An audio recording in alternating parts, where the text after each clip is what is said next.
बलराम, क्या होगा लल्ला? सब ठीक तो है ना? छोटी माँ, वो क्या होगा लल्ला, बता। छोटी माँ, आपने कहा था ना कि ये यदि मिट्टी खाए तो मैं आपको बताऊं।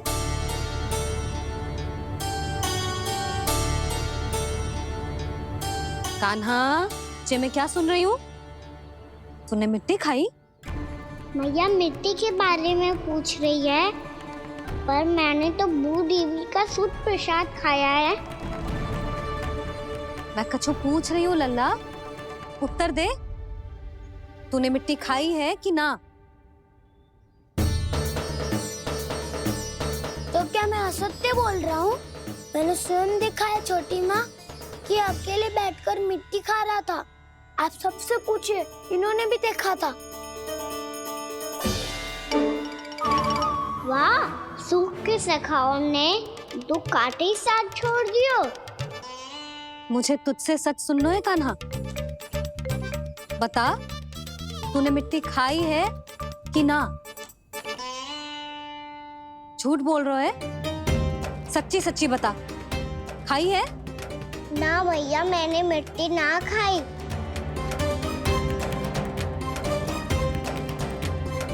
इधर आ।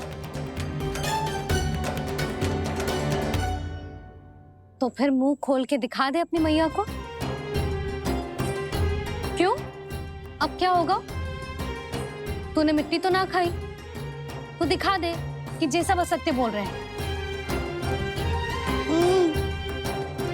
कान्हा, मुंह खोल।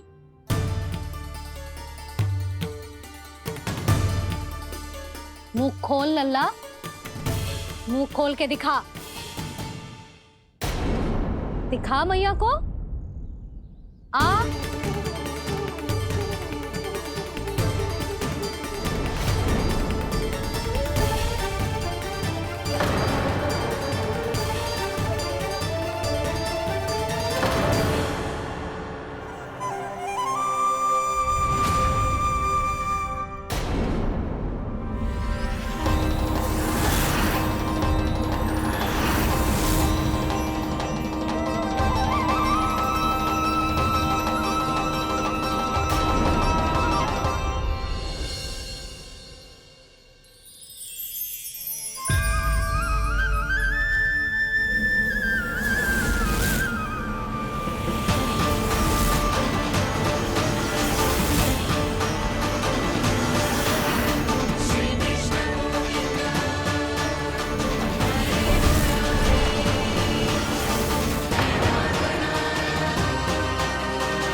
हे नारायण, ये कैसा अद्भुत दृश्य है।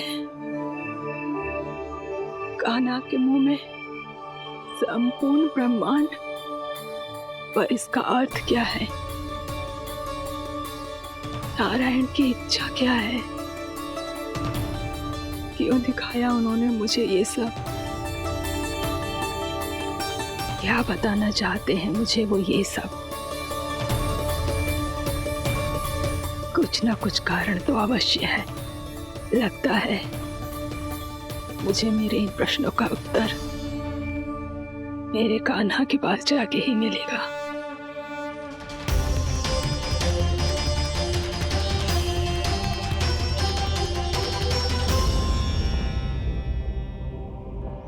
कितना भी सतर्क हो जाऊं, कोई ना कोई भूल हो ही जाती है।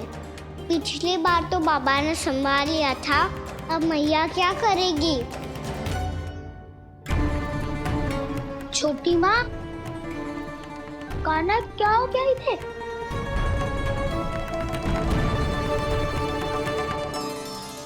मैया,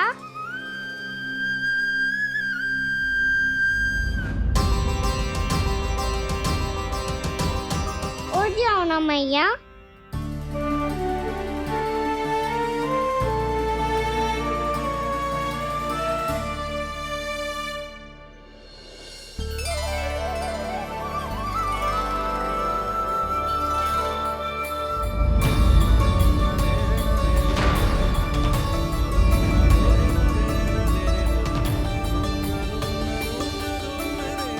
मैया,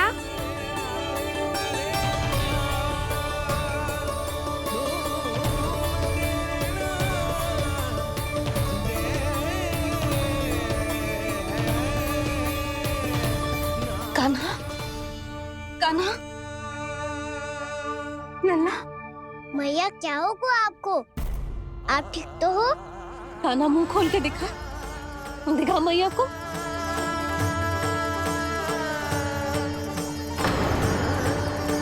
इसमें तो बस मिट्टी है, तो जो मैंने देखा वो क्या था? स्वप्न था मेरा या कोई भ्रम हुआ था? हाँ लल्ला, इससे पहले कि मैया मेरे सत्य समझ जाए, मुझे स्थिति को संभालना होगा। मुझे क्षमा कर दो मैया, आपको दुखी करो मैंने, पर मैं सच्ची कह रहा था, मैं मिट्टी ना खाई, बस भूत देवी का प्रसाद ही खाया था। आप कहोगे तो आगे से ना खाऊंगा, सच्ची।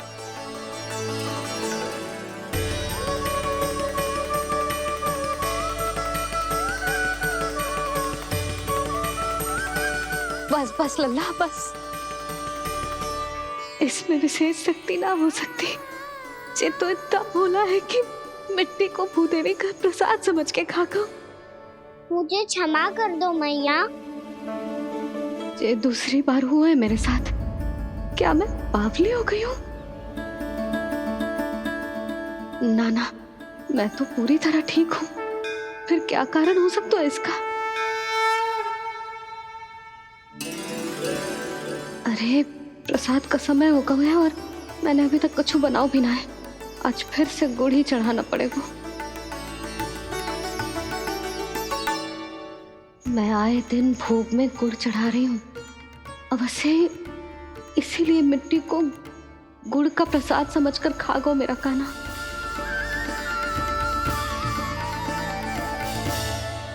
मैं समझ गई लल्ला, वो अकेले बैठ के मिट्टी क्यों खा रहा था। चल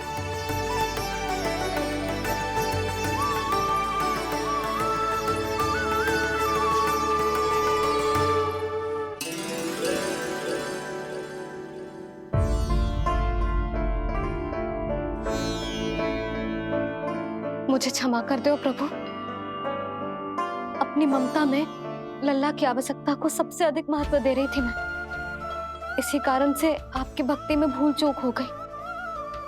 पर आप तो साक्षी हो, मेरे मन के भीतर आपकी श्रद्धा और भक्ति में कुछ कमी ना है। पर हाँ, कर्म कांड और विधि विधान में ऊंच नीच है तो अनुचित ही। पर आज जो मैंने देखो है ना, उसने मुझे मेरी भूल का आभास करा दियो है नारायण। मैया, चुपचाप हाथ जोड़ करके पूजा कर। सर क्या देख रहे हैं ना? ताकि नारायण तुझे सद्बुद्धि दे। इस सृष्टि में जो भी होता है ना लल्ला, सब इन्हीं की इच्छा से होता है। और हम बार बार अपनी अज्ञानता के कारण इनके विधान पर प्रश्न उठाने लगते हैं। हम ये भी ना सोचते कि प्रभु की लीला पर संदेह करने का अधिकार ना है हमें। समस्या चाहे कितनी भी बड़ी क्यों ना हो, सही समय पर नारायण सही मार्ग दिखा ही देते हैं, जैसे आज उन्होंने मुझे दिखाओ है। आज आपने मेरी आंखें खोल दी नारायण। पति, संतान, परिवार सब महत्वपूर्ण होते हैं, पर आपकी भक्ति भी उतनी महत्वपूर्ण होती है। अब से इस बात का पूरा ध्यान रखूंगी मैं। सच्ची निष्ठा और भक्ति से आपकी पूजा करूंगी, भोग, अनुष्ठान और सेवा करूंगी।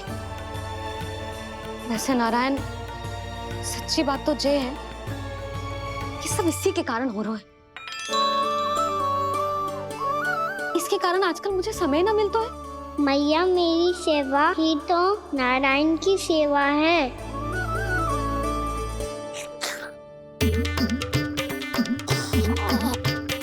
मुस्कुरा क्यों रहे रे?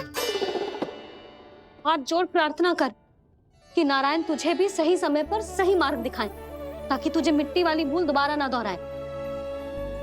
हाथ जोड़। आपको मुझे भी सही मार्ग दिखाना होगा प्रभु। एक और मेरी प्रजा है तो दूसरी ओर मेरा लल्ला। मैं किसका हित साधूं? किसी एक का त्याग कैसे कर दूं मैं?